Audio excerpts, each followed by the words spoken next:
ఎన్ఆర్ఐలు software employees కావచ్చు, ఎన్ఆర్ఐలు కావచ్చు, అంతా 80% పీపుల్ విలేజ్ నుంచి వచ్చిన వాళ్ళే. ఎస్ లాస్ట్ 20 ఇయర్స్ నుంచి మనం గమనించామంటే 2000 నుంచి 2025 ఇయర్స్ అవుతుంది. అంతకుముందు అంత ఇది లేదు భూమి. కరెక్ట్. 80% పీపుల్ అందరూ ఏంటంటే మేము సిటీలో ఇల్లు కొన్నాము, సిటీలో ఫ్లాట్ కొన్నాము, అక్కడ కొన్నా ఇక్కడ ఇది చెప్పుకోవడానికి గొప్పలుగా బాగానే ఉంది. Yes. సో కొంతమందికి బాగుంది, అంటే రిటర్న్స్ వచ్చాయి. మరి Yes. కొంతమంది ఇప్పుడు లాక్ అయిపోయారు. చాలామంది సంపాదించినంత తీసుకుని పెట్టి డబ్బులు పెట్టి ఇప్పుడు అది పెరుగుతుందా తగ్గుతుందా ఏంటి పరిస్థితి, గందరగోళ పరిస్థితిలో ఉన్నారు. దీనికన్నా ముందు మీరు ఒక మాట అన్నారు, మా తాత 10 ఎకరాలు, మా తాత 30 ఎకరాలు, సో అప్పుడు మా చదువుల కోసం అమ్మేసి అవన్నీ చెప్తూ ఉంటాం. బేసిక్ అందరిది స్టోరీయే. కానీ ఇప్పుడు ఎవరైతే సాఫ్ట్వేర్ ఎంప్లాయీస్ ఉన్నారో, ఎవరైతే ఎన్ఆర్ఐలు ఉన్నారో, సిటీకి ఆల్రెడీ అలవాటు పడిపోయారు. కొత్తగా ఒకసారి విలేజ్ వైపు చూసి, విలేజ్లో పొలాలు కొని చూస్తే ఎలా ఉంటుందో ఒక్కసారిగా వాళ్ళు ఒక స్టెప్ వేసి చూస్తే దాని ఫలాలు అనేది వితిన్ 15 ఇయర్స్ లోపే వాళ్ళు అందుకుంటారని చెప్పి ఒక ప్రగాఢ నమ్మకం నాకుంది. నాకు ఎవరు చెప్పారంటే ఒక ఎక్స్పర్ట్ చెప్పారు. అదంతా కూర్చోబెట్టి మన చూపంతా భవిష్యత్తు రాబోయే ఎక్కువ టైం పడదు, 10 నుంచి 15 సంవత్సరాలు మన చూపంతా పల్లెటూర్ల వైపే ఉంటుంది. కరెక్ట్. అప్పుడెప్పుడో చెప్పారు కదా, దేశానికి పట్టుగుళ్ళు పల్లెటూరులే పట్టు బొమ్మలు అంటే వెన్నుముక. ఎస్ అది ఆ ట్రెండ్ రాబోతుంది. వ్యవసాయానికి పూర్తి డిమాండ్ రాబోతుంది. సో ఇవన్నీ చాలా మంది సిటీకి ఎప్పుడు బయటకు వెళ్దామా, ఎప్పుడు వీకెండ్ వారం రోజుల్లో 2 రోజులు బయట ఉందామని నేను చూసుకుంటున్నాను. అందరూ మీరు ఎవరినైనా చూడండి, మీరు అమ్మే ప్లాట్స్ కానీ మీరు అమ్మే బిజినెస్ కానీ అందరికి ఇదే చెప్తారు. మీరు ఇదేగా చేసేది. వీకెండ్ బయటకు వెళ్ళొచ్చు, ఫామ్ హౌస్ అక్కడ ఉండొచ్చు, 2 days ఉండి వ్యవసాయం చేసుకోవచ్చు, అంతేగా జరిగేది. కరెక్ట్. కానీ ఇదే విలేజ్ వైపు మళ్ళీ ఎంత దూరం ఉంటుంది డిస్టెన్స్, మ్యాక్సిమం అంటే ఒక 100 కిలోమీటర్లు, అంతే కదా. హ్యూమన్ టచ్ అనేది ఇప్పుడు చాలా ఇంపార్టెంట్. అట్లా ల్యాండ్కి ఆ కనెక్షన్ చాలా మిస్ అయింది కాబట్టి మనకి ఇప్పుడు ఉన్న హెల్త్ ప్రాబ్లమ్స్ కావచ్చు, ఇంకోటి కావచ్చు. సో ఎప్పుడైతే ల్యాండ్కి మనం నేచర్కి ఇంకా కనెక్ట్ ఉంటామో హెల్తీగా ఉంటాం. ఇప్పుడు మేము లిటరలీ వీక్ డేస్ అంతా సిటీలో తిరుగుతాం కదా, సండేస్ కానీ సాటర్డేస్ కానీ మేము బయటికి వెళ్ళినప్పుడు ఎంత ప్రశాంతంగా అనిపిస్తుంది అంటే రియల్ ఎస్టేట్ వాళ్ళకి అండ్ ఎవరైతే రెగ్యులర్గా కొంచెం బయట తిరిగే వాళ్ళు ఉంటారో వాళ్ళకి ఎక్స్పీరియన్స్ అవుతుంది, ఒక ఫీలింగ్ వస్తుంది. ఎగ్జాక్ట్. మన సిటీ దాటి రాజేంద్ర నగర్ దాటాలండి, అన్ని చెరువులు కావచ్చు, ఏదో ఒక అసలు హైదరాబాద్లో ఉన్నామా ఏంటి ఎక్కడికి వచ్చాను ఒక 1 hour మైండ్ అనేది స్ట్రక్ అయిపోతుంది. ఇక్కడ కోట్ల రూపాయలు వెచ్చించే బదులు ఒక్కసారి ₹1 పెట్టి ఇక్కడ కొనే బదులు అదే ఒక విలేజ్కి వెళ్ళిన 10 ఎకరాలు వస్తుంది. ఎగ్జాక్ట్లీ. బ్రహ్మాండంగా అక్కడే మనం ఒక సెక్యూరిటీని పెట్టుకొని, లేదంటే ఒక 10 మందికి ఉపాధి అవకాశాలు మనం కల్పించి ఆ వ్యవసాయం ఎక్కడుండే చేసుకోవచ్చు. ఇప్పుడు అంత టెక్నాలజీ కదా. కానీ అలాంటి రెంట్ రాబోతుంది అని నేను చెప్పడానికి ఈ ప్రశ్న మిమ్మల్ని అడిగాను. ఖచ్చితంగా వస్తుంది. మీకు ఎవరైతే చెప్పారో ఆయన 100% వాస్తవం అది. సో రియల్ ఎస్టేట్లో ట్రెండ్ మారబోతుంది. అండ్ ఇప్పుడు ఇంకో ఎంతసేపు మనం ఏం మాట్లాడినా ఈ హైదరాబాద్ లోపల హైదరాబాద్ బెంగళూరు లేదా పూణే కంపారిజన్, రియల్ ఎస్టేట్ అంటే ఢిల్లీ, పూణే, హైదరాబాద్, ముంబై, ఇదే ఏమైంది గజాల్లో కూడా కొనలేని పరిస్థితి. ఈ ఏరియా ఆల్రెడీ ఇది రెసిడెన్షియల్ మార్కెట్, ఇదంతా రెసిడెన్షియల్ మార్కెట్, ఎంప్లాయ్మెంట్ ఆపర్చునిటీ ఇక్కడ ఉంది కాబట్టి ఇది ఒక టౌన్కి, ఒక సిటీకి, ఒక మెట్రోపాలిటన్ సిటీకి వచ్చే గ్రోత్ మంచిదే ఇది. కానీ ఇది దాటిన తర్వాత నెక్స్ట్ ఏంటంటే ఇప్పుడు ఇక్కడ కొనలేని వాళ్ళు కావచ్చు, లేదా ఇక్కడ ఉంటూ కూడా ఆ మెంటల్ సాటిస్ఫాక్షన్ కోసం కావచ్చు, ఒక పీస్ కోసం ఏంటంటే బయటికి వెళ్ళాలి. మనిషి ఎప్పుడైతే నేచర్కి దగ్గరగా ఉంటాడో అప్పుడు మీరు వాతావరణంలో చేంజ్ అయిపోతుంది, మన బాడీ చేంజ్ అయిపోతుంది, మన ఆలోచన విధానం చేంజ్ అయిపోతుంది. అక్కడికి వెళ్ళగానే రిలాక్స్ మూడ్లోకి వెళ్ళిపోతాం మనం. ఎందుకంటే అక్కడ మనకు అంత గ్రీనరీ, మనిషి కళ్ళ ముంగట ఎంత గ్రీనరీగా అనిపిస్తే అంత మంచిదంట. అంటే చెట్లు, ఆ గాలి వస్తుంటే వేరే ఉంటుంది. అట్లా చాలామంది ఏంటంటే ఇప్పుడు బయటికి వెళ్ళిపోదాం మనము, వీక్ డేస్ వస్తే ఒక 2 days ఫ్రెండ్స్తో ఎంజాయ్ చేయొచ్చు, లేదా ఫ్యామిలీతో బయటికి వెళ్ళొచ్చు అన్న ఆలోచనతో వస్తున్నారు. కాబట్టి ఇప్పుడు మనం సిటీ దాటి కొంచెం బయటికి వెళ్ళగలిగితేనే ఈ ప్రైస్లో వస్తుంది. అండ్ ఇప్పుడు ఇంకా మనం లేట్ చేసే కొద్ది ఏమవుతుంది అంటే డిస్టెన్స్ పెరుగుతుంది అంతే. ఇప్పుడు 100 కిలోమీటర్లు వెళ్ళాల్సింది రేపు 200 కిలోమీటర్లు వెళ్ళాలి. అండ్ ఇప్పుడు మీరు అన్నట్టు 15 సంవత్సరాలు అంటున్నారు కదా, లేటెస్ట్గా వచ్చిన కొన్ని సర్వేలు కూడా ఏం చెప్తున్నాయంటే మార్కెట్ కనుక ఇప్పుడు మళ్ళీ ఒకసారి పికప్ అయితే నెక్స్ట్ 7 to 10 yearsలోనే మీరు డ్రాస్టిక్ చేంజెస్ చూస్తారు. 35 మీరు పెట్టుకోండి, ఎక్కువ టైం అవసరం లేదు. 2035 కల్లా పెడితే సోషల్ మీడియానే చెప్తుంది. ఒకప్పుడు మనం పొలం వెళ్ళాలంటే పొలమా అని చిన్న చూపుతూ అవునా. ఈ రోజు పండగలు వస్తే సంక్రాంతి కానీ దసరా కానీ సెల్ఫీలు ఎక్కడ దిగుతున్నారో తెలుసా మీరు? మొత్తం నేచరే, పొలాల్లోనే. ఎక్కడ వండుకొని తింటున్నారు తెలుసా? ఒక్క పొలంలో ఒక చెట్టు కింద వండుకొని తిన్న ఒక వీడియో పోస్ట్ చేస్తే సోషల్ మీడియాలో మిలియన్స్లో చూస్తున్నారు. కరెక్ట్. మీరు గమనించారు లేదు? అవును. అంటే మిలియన్స్లో చూస్తున్నారంటే చూసే వాళ్ళ ఆలోచన ఏముంది, ఒక్కసారి మనం కూడా వెళ్ళాలి, ఎక్స్పీరియన్స్ చేయాలి, ఇది ఉంటుందా?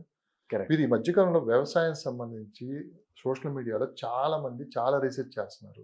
ఆ వీడియోస్ చూసి సో స్వయాన వాళ్ళే వెళ్ళి ఆ అనుభూతి పొంది దాంతోపాటు అక్కడ మనం కొనుక్కుంటే ఎలా ఉంటుందని కూడా ఆలోచన చేస్తున్నారు. ఎగ్జాక్ట్లీ. చాలా మంది ఇప్పుడు మీరన్నట్టుగా ఏ వీడియో పెట్టినా సరే అగ్రికల్చర్ సంబంధించింది కావచ్చు, లేదా విలేజెస్‌లో వాళ్ళు వండుకునే విధానం కావచ్చు, వాళ్ళు తినే ఫుడ్ కల్చర్ కావచ్చు. ఇప్పుడు ఎంతసేపు మనం మిల్లెట్స్ ఇది అని ఇప్పుడు మనం డైట్ అది ఇది అని మాట్లాడుతున్నాం కానీ, గతంలో మనం అన్ని తిన్నాయే కదా మన తాతలు ముత్తాతలు. అందుకే వాళ్ళు అంత స్ట్రాంగ్ ఉన్నారు. వాళ్ళు నేచర్‌కి చాలా దగ్గర ఉన్నారు. అండ్ అది చూసినప్పుడు ఏంటంటే ఆ ఫీల్ అది సిటీలో దొరకదు ఆ ఫీల్. ఆ సిటీ దాటి బయటికి వెళ్ళినప్పుడు ఏంటంటే పచ్చని పొలాలు ఉంటాయి, చుట్టూ మంచి వాటర్ ఉంటుంది, చుట్టూ మంచి అక్కడ ఏంటంటే కంఫర్ట్ బాగా అనిపిస్తుంది. Yes. ఎప్పుడు మనం ఇక్కడ ఉండిపోయి ఇది మనం అంతా కూడా ఇక్కడ ఏంటంటే అసలు వేరే ప్రపంచం తెలియదు. వేరే ప్రపంచంలోకి వెళ్ళిపోతాం. కాబట్టి ఖచ్చితంగా సిటీ దాటి అప్పుడప్పుడు ఇట్లాంటి లైఫ్ చూస్తేనే పిల్లలకు కూడా ఏంటంటే నెక్స్ట్ జనరేషన్కి మన తాతలు ముత్తాతలు కావచ్చు, ఇంతకుముందు గతంలో ఎలా బతికేవాళ్ళు, ఎలా ఉండేవాళ్ళు, వాళ్ళ లైఫ్ స్టైల్ ఎలా ఉంది, ఇది అర్థమవుతుంది. అండ్ దీన్ని బేస్ చేసుకొని ఫ్యూచర్లో కూడా ఏంటంటే ఇక్కడున్న ఈ వర్క్ లైఫ్ బ్యాలెన్స్ చేయాలంటే ఖచ్చితంగా అలాంటి అట్మాస్ఫియర్ ఉంటేనే మనకు సెట్ అవుతుంది. ట్రాన్స్పోర్ట్ ఈజీ అయిపోయింది, ఒకప్పుడు అంటే లేదు. నిజమే దూరం ఎక్కడో అనుకోవచ్చు, ఇప్పుడు అలా కాదు కదా. నువ్వు రోడ్డు హైవే ఎక్కావంటే ఎక్కడి నుంచి తీసుకుని 100 కిలోమీటర్ల పరిధి తీసుకుని 2 అవర్స్లో వచ్చేస్తుంది. అంత అవును. ట్రాఫిక్ ఉన్నా పెద్ద అవును. విషయం కాదు. కరెక్ట్. సిటీ లోపలనే ట్రాఫిక్, సిటీ దాటితే పెద్ద ట్రాఫిక్ ఏముండదు. కాబట్టి ఇప్పుడు జనాలు కూడా ఏం చేస్తున్నారంటే ఫ్యామిలీ తీసుకొని వీకెండ్స్ బయటికి వెళ్ళడాలు. ఇప్పుడు మనం ఏదైతే ఎంతసేపు ఇంకొక పాయింట్ కూడా ఇక్కడ అబ్జర్వ్ చేసింది నేనేందంటే, నేను అన్ని చాలా హైవేలో తిరుగుతుంటా కాబట్టి ఏవైతే హైదరాబాద్లో మనం చెప్పుకునే పెద్ద పెద్ద రెస్టారెంట్లు కావచ్చు, పెద్ద పెద్ద కెఫేలు కావచ్చు, ఇవన్నీ సిటీ అవుట్స్కట్లో కూడా పెడుతున్నారు. అవును. ఎందుకు పెడుతున్నారంటే వాళ్ళకి తెలుసు కేఎఫ్సీ ఫ్రాంచైజెస్ కావచ్చు, ప్యారడైజ్ కావచ్చు, ఇట్లాంటి పెద్ద పెద్ద బ్రాండ్స్ చాలా ఉన్నాయి కదా. ఇవన్నీ కూడా సిటీ దాటిన తర్వాత 50 కిలోమీటర్లు 70 కిలోమీటర్లు వెళ్ళిన తర్వాత హైవేల మీద ఉన్నాయి. ఎందుకు ఉన్నాయంటే వాళ్ళకి తెలుసు. ఇప్పుడు చాలామంది ఇంకోటి ఏమనుకుంటారంటే మెక్డొనాల్డ్స్ అతను ఓన్లీ బ్రెడ్ ముక్కలు అమ్ముతారు అనుకుంటారు. బ్రెడ్ కాదు ఆయన అమ్మేది, రియల్ ఎస్టేట్ ఆయన కూడా. సో అట్లాంటి పెద్ద పెద్ద బిజినెస్ మ్యాన్లు కూడా బయటికి వెళ్ళి ఎక్స్పాన్షన్ ఎందుకు చేస్తున్నారంటే వాళ్ళు ఆల్రెడీ ముందు చూపుతోని రెడీ ఉన్నారు. చలో నెక్స్ట్ మార్కెట్ కల్చర్ ఇలా ట్రెండ్ అవుతుంది అన్నప్పుడు దాన్ని వాళ్ళు ఫాస్ట్గా అడాప్ట్ చేసుకుంటారు. సో ఇలా మార్కెట్ కల్చర్ చేంజ్ అవుతుంది. ఇప్పుడు మీరు అన్నట్టుగా సోషల్ మీడియాలో ఈ వీడియోస్ అన్ని వైరల్ అయినప్పుడు దీని మీద చాలా మంది టీం కూర్చొని రీసెర్చ్ చేస్తుంది. అంటే ఎందుకు జనాలు ఎంతగానో లైక్ చేస్తున్నారు దీన్ని. సో రాబోయే రోజులలో ఈ కల్చర్కి ఎక్కువ అలవాటు పడబోతున్నారు కాబట్టి దీంట్లో కూడా మనం కొత్త చేంజెస్ తీసుకొద్దాం. దీంట్లో కూడా కొత్త టెక్నాలజీని అడాప్ట్ చేస్తూ అందరికీ ఈజీ ట్రాన్స్పోర్టేషన్ ఉండే విధంగా. అండ్ చాలా మంది ఏంటంటే సోషల్ మీడియా ఎఫెక్ట్తోని ఈ వీడియోలు చూసి జనాలు కూడా ఏంటంటే ఫ్రెండ్స్ అందరు కలిసి చలో 1 మంత్లో అట్లీస్ట్ ఒకసారైనా ఫ్రెండ్స్ అందరం కలిసి బయటికి వెళ్దాం, ఫ్యామిలీతో బయటికి వెళ్దాం అన్న ఈ ఆలోచన ఎక్కువ వచ్చింది. కాబట్టి ఖచ్చితంగా నెక్స్ట్ మార్కెట్ అంతా అగ్రికల్చర్ ల్యాండ్స్కి అండ్ సిటీ అవుట్స్కట్ ఉన్న ఏరియాలకి ఎక్కువ డిమాండ్ రాబోతుంది. 60-70 కిలోమీటర్ల ఫామ్ హౌస్కి వెళ్ళట్లే మనం చాలా మంది ఎంజాయ్ చేయడానికి వెళ్తున్నాం కదా రెగ్యులర్. సిటీకి 70 కిలోమీటర్లు. అవును. జస్ట్ కార్, అందరి దగ్గర కార్ ఉంది. ఇప్పుడు ఒక 4 ఫ్రెండ్స్ కలిస్తే కార్లు ఎంత అవుతుంది పెట్రోల్, మహా అయితే 2000 పెట్రోల్ కొడితే ఈజీగా పోయి రావచ్చు. జనాల దగ్గర డబ్బులు ఉన్నాయి సరే. అలా ₹1,00,000 మినిమం నెలకి సంపాదించే వాళ్ళకి, 50,000 సంపాదించే వాళ్ళకి నెలలో ఒక 2,000 3,000 ఖర్చు అయితే పెద్దగా అనిపించదు. ఈ 2-3,000 ఖర్చు చేయడం వల్ల ఆ మెమొరీస్, ఆ స్ట్రెంత్ ఏదైతే ఎనర్జీ వస్తుందో అక్కడ నుంచి అది 1 మంత్ మొత్తం మనల్ని సర్వైవ్ అయ్యేటట్టు. దీనికన్నా ముందు మాట అన్న దిమాకున్నాడు దునియా మొత్తం చూస్తున్నట్టు. కానీ ఈసారి సామాన్యులు చూస్తున్నారు. సో సామాన్యులు కూడా చాలా తెలివిగా ఇన్వెస్ట్మెంట్ చేస్తున్నారు. ఎందుకంటే మార్కెట్లో అన్ని విషయాలు అందరికీ తెలిసిపోయినాయి. సోషల్ మీడియా వచ్చిన తర్వాత రకరకాల డిజిటల్ ప్లాట్ఫామ్స్, తర్వాత ఆన్లైన్ అయిపోయింది. ప్రతిదీ అసలు ఏంటి, ఎక్కడ ఏం జరుగుతుంది, గూగుల్ మ్యాప్ ఆన్ చేస్తే అసలు ఆ లొకేషన్ ఏంటి, అక్కడ వాటర్ సోర్సెస్ ఉన్నాయా లేవా, ఫ్యూచర్ ఏంటి, గత 20 సంవత్సరాలు దాని చరిత్ర ఏంటి కూడా చాలా ఈజీగా మనకు తెలిసిపోతుంది. కానీ ఖచ్చితంగా 100% రియల్ ఎస్టేట్లో పెను మార్పులు అయితే రాబోతున్నాయి స్పష్టంగా. అంటే ఎక్కడ ఇన్వెస్ట్ చేసే వాళ్ళు అక్కడ చేస్తూనే ఉంటారు. ఫ్యూచర్ మటుకు ఎట్లేదన్నా కానీ సిటీకి దూరంగానే ఉంటుంది, కానీ సిటీ లోపలైతే ఉండదు ఎట్టి పరిస్థితుల్లో. కరెక్ట్. ఇంకా సిటీలో మీరు కొనలేరు, అవ్వదు. సిటీని మనం ఎప్పటికైనా సరే, ఇప్పటికైనా ఒక 10 years కైనా సరే ఇక్కడ నుంచి వదిలి వెళ్ళిపోవాల్సిందే ఎట్టి పరిస్థితులు. ఎందుకంటే ఈ ట్రాఫిక్ కావచ్చు, ఈ పొల్యూషన్ కావచ్చు. సో ఫ్యూచర్ ఇంకా అసలు మనం అడుగు పెట్టలేని పరిస్థితి ఇక్కడ ఏర్పడింది. సో ఒకసారిగా మళ్ళీ బ్యాక్ వద్దాం. అంటే చాలా ఇది ఒకసారి సపరేట్గా మనం మాట్లాడుకుందాము ఈ అగ్రికల్చర్ ల్యాండ్స్ గురించి కావచ్చు, ఫ్యూచర్ గురించి కావచ్చు. ఇప్పుడు మనం మళ్ళీ బ్యాక్ వచ్చేద్దాం. దీన్ని దృష్టిలో పెట్టుకుని రేవంత్ రెడ్డి గారు 4th సిటీ అనౌన్స్ చేశారు. ఒక మోడ్రన్ సిటీగా డెవలప్ చేయాలి, ఒక నేచర్కి దగ్గర ఉండేటట్టు డెవలప్ చేయాలని చెప్పి కూడా ఆయన ఆ 18,000 ఎకరాలు ఏదైతే ఉందో దాని మీద దాంతోపాటు 1,00,000 ఎకరాల్లో డెవలప్ చేయాలని చెప్పి ప్రాంతం వెళ్తున్నారు. ఒకసారిగా ఏంటంటే అనౌన్స్ చేసిన కానీ పబ్లిక్ అంతా వాళ్ళ మైండ్ సెట్ అటువైపు వెళ్ళిపోయింది. రియల్ ఎస్టేట్ అనగానే ఒకప్పుడు ముంబై హైవే, బెంగళూరు హైవే ఇవే ఉండేవి. ఇప్పుడు అట్లా కాదు, 4th సిటీ. శ్రీశైలం మంచి డిమాండ్ ఉంది. ఇంకా శ్రీశైలం హైవేని మర్చిపోయారు. ఆ హైవేలో 4th సిటీ ఉంది కాబట్టి శ్రీశైలం విషయం ఎవరు మాట్లాడలేదు. 4th సిటీయా, అక్కడ ఉండే ల్యాండ్స్ అంటున్నారు. సో దీని మీదగిన గవర్నమెంట్ సీరియస్గా ఫోకస్ చేసి రాబోయే ఇంకా 2.5 సంవత్సరం గవర్నమెంట్ ఏదన్నా డెవలప్మెంట్స్ కింద చేస్తే ఖచ్చితంగా ఫస్ట్ స్టెప్ అక్కడికి పడిందంటే మనకు ఒక్కసారిగా శ్రీశైలం హైవేకి అండ్ బెంగళూరు హైవేకి ఈ మధ్యకాలంలో బాగా అనిపిస్తుంది నాగార్జున సాగర్ హైవే కూడా ఎగ్జాక్ట్లీ, అవును అవును. బాగా అనిపిస్తుంది. ఎందుకంటే ఇప్పుడు అన్ని హైవేల కన్నా తక్కువ ప్రైజ్లు ఎక్కడ ఉన్నాయంటే మనకు Sagar highway. Sagar highway right. ఎందుకంటే అప్ టు మాల్ వరకు ఎకరాల్లో ఒక 50 లక్షలు రోడ్ సైడ్ కూడా దొరుకుతున్నాయని చెప్పి విన్నాం. వన్స్ కి ఇది స్టార్ట్ అయిందంటే నాగార్జున సాగర్ హైవే కూడా మంచి డిమాండ్ ఉంటుంది అని చెప్పి వింటున్నాం.